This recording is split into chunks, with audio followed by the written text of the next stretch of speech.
ये कहानी एलन नाम के एक चोर की है। वो अपने दोनों पार्टनर्स के साथ लोगों के घर लूटा करता था। कई दिनों से उसकी निगाह एक घर पर थी। उस घर में एक केयर टेकर के अलावा कभी कोई आता जाता नहीं था। एक रात उसने उस केयर टेकर को सूटकेस समेत घर से बाहर जाते हुए देखा। वो केयर टेकर थोड़ा डरा डरा लग रहा था। ऐसा लग रहा था कि जैसे वो किसी अफरा तफरी में उस घर को छोड़कर कहीं दूर जा रहा हो।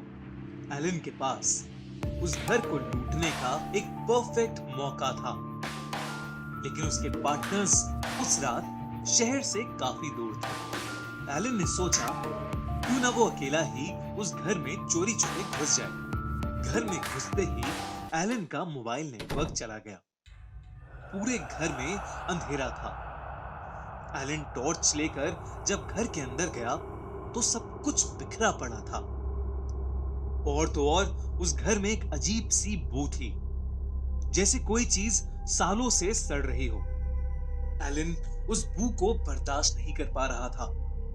वो जल्दी जल्दी अपने बैग में उस घर की कीमती चीजें भरने लगा। तभी हवा से उस घर के बेडरूम का दरवाजा खुल गया। बेडरूम के अंदर से कुछ लोगों की आवाजें आ रही थी।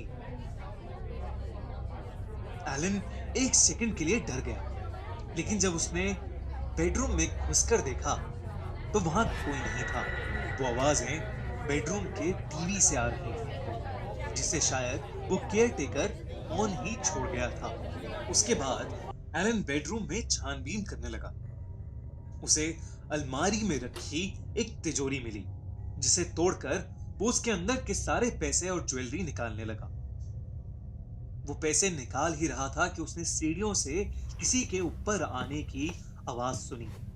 इस बार एलन बुरी तरह घबरा गया। उसने जल्दी से वो अलमारी बंद की और बेड के नीचे जाकर छिप गया।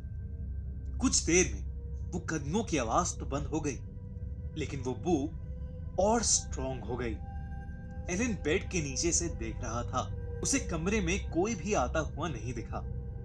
उसे लगा कि वो कदमों की आवाज शायद उसका वहम हो, लेकिन वो जैसे ही बेड के नीचे से निकला, उसके पैरों तले जमीन खिसक गई। उसने जो देखा वो देखकर डर के मारे चिल्ला उठा और उस कमरे से बाहर भागा। उस कमरे में जिस बेड के नीचे एलन छुपा था, उसके ठीक ऊपर पंखे से एक औरत की लाश हवा में लटकी हुई थी। उसने अपना सामान से भरा बैग वहीं छोड़ दिया और सीधा दरवाजे की तरफ भागा, लेकिन वो दरवाजा जाम हो चुका था। इनफैक्ट घर का कोई भी दरवाजा खुल नहीं रहा था। तभी उसे फिर से कदमों की आवाज सुनाई देने लगी। एलन पसीने पसीने हो चुका था। वो घर से बाहर निकलने की बहुत कोशिश कर रहा था, लेकिन ना तो कोई खिड़की टूट रही थी और ना ही वो घर के किसी भी दरवाजे से बाहर निकल पा रहा था। वो उस घर के अंदर उस लाश के साथ कैद हो गया था। उसे समझ नहीं आ रहा था कि वो क्या करे। एलन की नजर जब सीढ़ियों पर गई तो उसने देखा कि धीरे धीरे एक परछाई उसकी तरफ आ रही है। उस परछाई को देखते ही वो उससे दूर भागने लगा। भागते भागते वो एक दरवाजे से जा टकराया, जो उसके टकराते ही खुल गया। एलन उस परछाई से इतना डरा हुआ था कि वो सीधा उस दरवाजे के अंदर चला गया। वहां एकदम अंधेरा था और एलन को कुछ नहीं दिख रहा था। तभी उस दरवाजे पर जोर जोर से ठक ठक शुरू हो गई। एलन का घबराहट के मारे पैर फिसल गया और वो सीधा नीचे गिरता गया और घर के बेसमेंट में जा पहुंचा। एलन को अब भी कुछ नहीं दिख रहा था। वो अपने हाथ इधर उधर मारने लगा। तभी उसके हाथ में एक कैंडल आई। पास में एक माचिस भी थी। उसने वो कैंडल जलाई ही थी कि उसके ठीक सामने वही भयानक औरत थी जिसकी लाश उसने कुछ देर पहले बेडरूम में देखी थी। उस औरत ने कैंडल को बुझा दिया और कमरे में फिर से अंधेरा हो गया। घबराहट के मारे एलन बेहोश हो गया।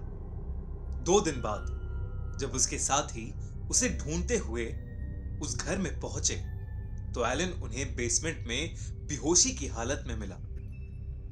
एलन के सर पर काफी चोट आई हुई थी और उसकी पूरी बॉडी पर नाखूनों के निशान थे। उन्होंने उसे हॉस्पिटल में एडमिट कराया। ठीक होने के बाद एलन को मालूम पड़ा कि उस घर में एक औरत रहती थी जिसने पंखे से लटक के सुसाइड की थी।